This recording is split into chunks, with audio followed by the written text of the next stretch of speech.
Chapitre 8 d'Aden à Colombo.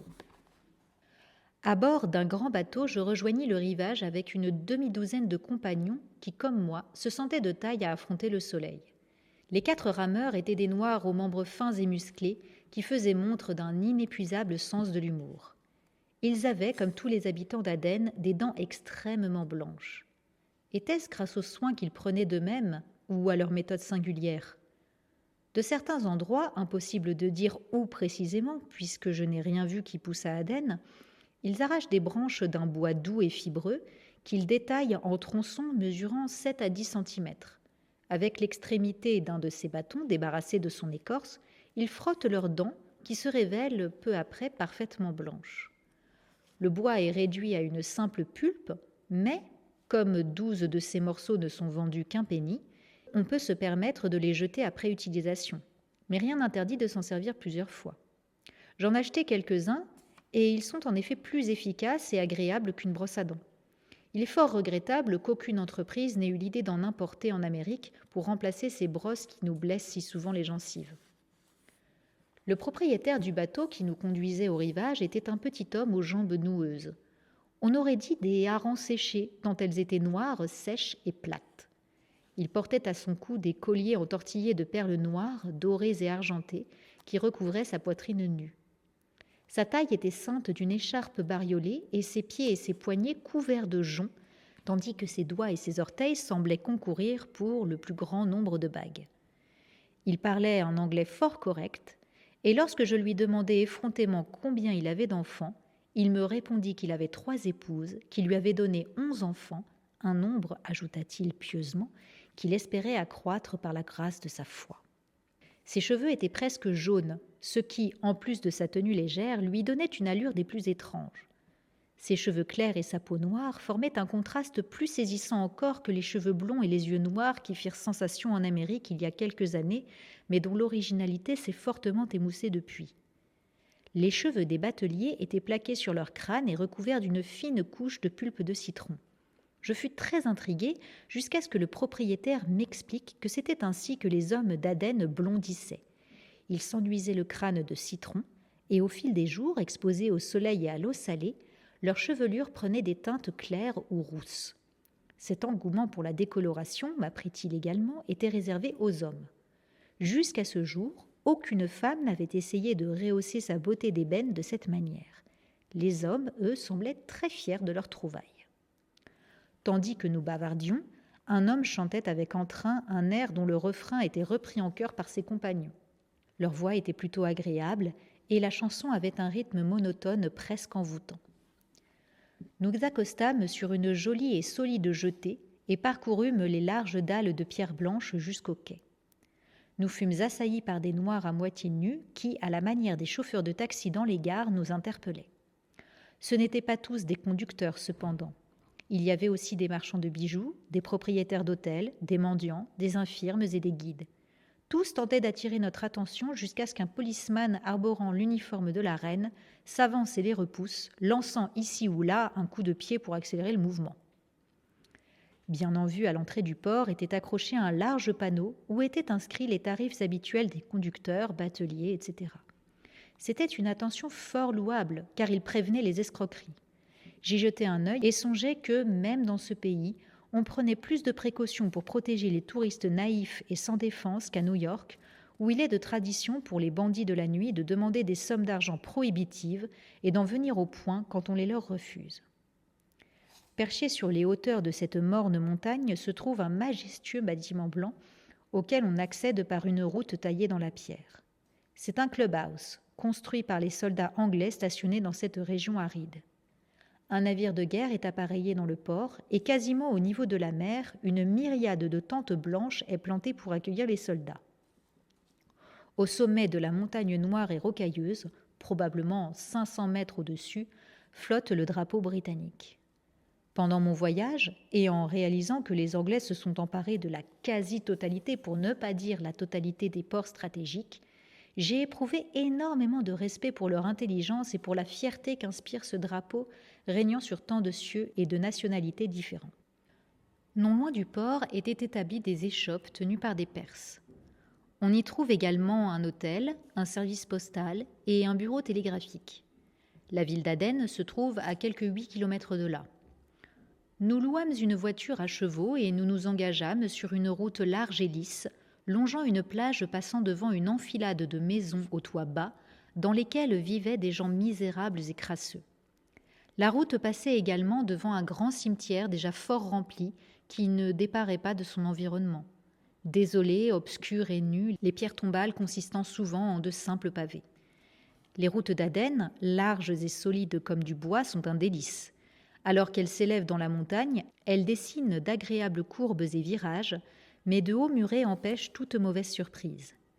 Pour notre bien à tous, car sans eux, de nombreux touristes auraient dévalé pied par-dessus tête ce versant escarpé.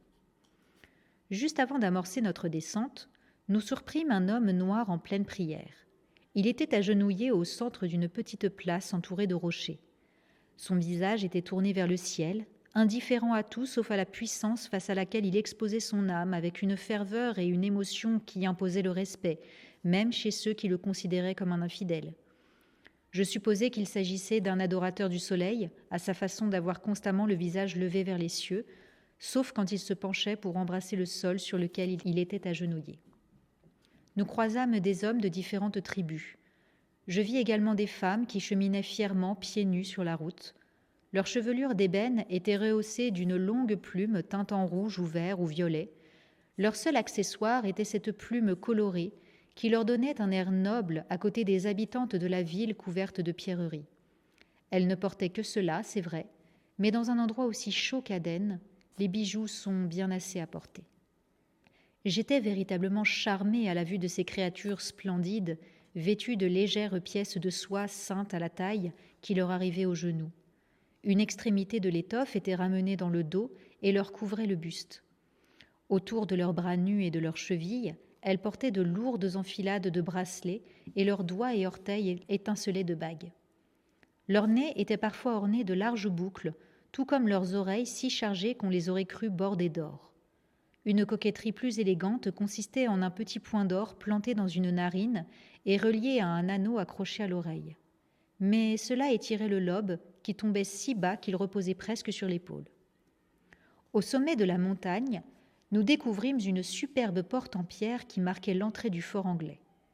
Les sentinelles la gardaient, mais nous circulâmes sans être arrêtés jusqu'à une étrange faille dans la roche. Par cette faille, on surplombe la route 30 mètres plus bas. Ces ouvertures dans la pierre sont solidement renforcées. Je compris mieux pourquoi le fort naturel d'Aden était l'un des points d'accès les mieux gardés vers l'Inde. Par cette faille à peine assez large pour laisser passer 2 calèches, nous aperçûmes la ville blanche d'Aden comme nichée dans ce qui semble être un cratère d'un volcan éteint. Nous descendîmes rapidement la montagne, croisant sur notre chemin des policemen aux costumes voyants montés à cheval, des porteurs d'eau qui venaient de la baie, leurs gourdes en peau de chèvre remplies à ras-bord, des chameaux chargés de pierres et des noirs. En traversant la ville érigée de maisons basses en adobe, notre calèche fut cernée de mendiants. Nous nous en extirpâmes et prîmes des ruelles non pavées, au milieu d'échoppes et d'habitants peu attirants. Ils nous exhortaient souvent à acheter leurs marchandises, mais la plupart d'entre eux nous dévisageaient avec curiosité. Au cœur de la ville se tenait le marché aux chameaux, qui n'offrait rien d'extraordinaire à part une foule de camélidés debout, assis ou agenouillés. Des chèvres étaient vendues un peu plus loin, mais dans ce quartier les affaires semblaient bien mornes. Nous repartîmes sans avoir rien acheté. Des enfants nous suivirent pendant longtemps, touchant leur front et demandant l'aumône. Tous connaissaient suffisamment l'anglais pour mendier. Notre conducteur, par contre, semblait avoir perdu son anglais le temps de notre excursion. Il réclamait un prix qui n'était pas celui que nous avions fixé. Nous dûmes appeler un policeman qui régla l'affaire. Il prit notre monnaie et la tendit au conducteur en lui donnant un vigoureux coup en prime. Le temps nous était compté. Aussi nous ne pûmes aller voir les réserves d'eau situées à quelques kilomètres d'Aden. Sur le bateau, des marchands juifs nous proposèrent œufs et plumes d'autruche, coquillages, fruits, lances d'espadons, etc. Dans l'eau, amarrée à côté du bateau, des hommes appelés Somalis nous firent une démonstration de plongée. Ils se tenaient droits dans l'eau comme des statues, leur peau noire étincelant au soleil. Ainsi rangés, ils se tournèrent vers le pont supérieur et l'un après l'autre, ils crièrent « Oh yahoo !» comme dans un concert de grenouilles taureaux. La moitié d'entre eux enchaînèrent en criant en chœur « Un plongeon, un plongeon, un plongeon !» Les hommes qui ne criaient pas hurlèrent et mirent leurs doigts devant la bouche en les bougeant rapidement. Dans un tel vacarme, nous nous empressâmes de leur jeter quelques pièces de monnaie. Dès que les pièces tombèrent, les nageurs plongèrent comme des poissons volants, troublant à peine l'eau. Puis, après ce qui nous sembla une éternité, ils remontèrent brusquement à la surface. Nous les distinguions juste avant qu'ils ne sortent la tête, la pièce d'argent entre les dents, arborant un grand sourire. Ces plongeurs, âgés de 8 à 77 ans, étaient nus, à l'exception d'un bout de tissu qui leur couvrait les reins. Ils gardaient leurs pièces dans leur bouche, calées contre leurs joues, tout comme une vache fait des provisions d'herbe dans sa gueule. En vérité, cette faculté est bien enviable. Nous perdons tellement de temps à manger, surtout lors des voyages, qu'il nous serait bien pratique de faire ainsi des réserves de nourriture afin de les consommer ultérieurement. Cela nous rendrait moins dyspeptiques. Ces Somalis folâtraient dans l'eau aussi bien que des poissons. Ils pouvaient nager uniquement avec leurs jambes ou seulement leurs bras, sur le dos, le flanc ou encore en gardant la tête sous l'eau. Quand un bateau arrivait vers eux, ils ne s'éloignaient pas, mais plongeaient simplement sous l'embarcation. La baie d'Aden pullulait de requins, mais ils ne s'approchaient jamais des plongeurs, me dit-on, et à voir leur air serein, je les crus volontiers. Le requin n'attaque pas l'homme noir, m'expliqua-t-on. Une fois que j'eus senti l'odeur de la graisse dont il s'enduisait le corps, je compris pourquoi ce prédateur s'en tient éloigné. Après cette escale de 7 heures à Aden, nous mîmes le cap vers Colombo. Les plongeurs nous escortèrent un bon moment à côté du bateau et un petit garçon nous rejoignit même sur le pont. Il nous quitta en exécutant un superbe plongeon, puis nous salua avant de regagner son village. Les passagers cherchaient à tuer le temps de façon agréable entre les escales. De jeunes femmes présentèrent un soir des tableaux vivants. Elles voulurent illustrer différents pays et me demandèrent d'incarner l'Amérique, ce que je refusai. Elles ne savaient pas à quoi ressemblait le drapeau américain dont elles voulaient se draper. Un autre soir, j'assistais à une démonstration de lanternes magiques. L'amour indéfectible des Anglais pour leur reine m'impressionnait beaucoup. Même moi, fervente américaine, convaincue que l'homme est caractérisé par ce qu'il devient et non par sa naissance, je ne pus m'empêcher d'admirer leur dévotion pour la famille royale. Pendant la démonstration de lanternes magiques, une photo de la reine fut projetée sur un drap blanc sous une vague d'applaudissements. Il n'y eut aucune soirée festive qui ne se terminât par « God save the Queen » que tous entonnaient en se mettant debout.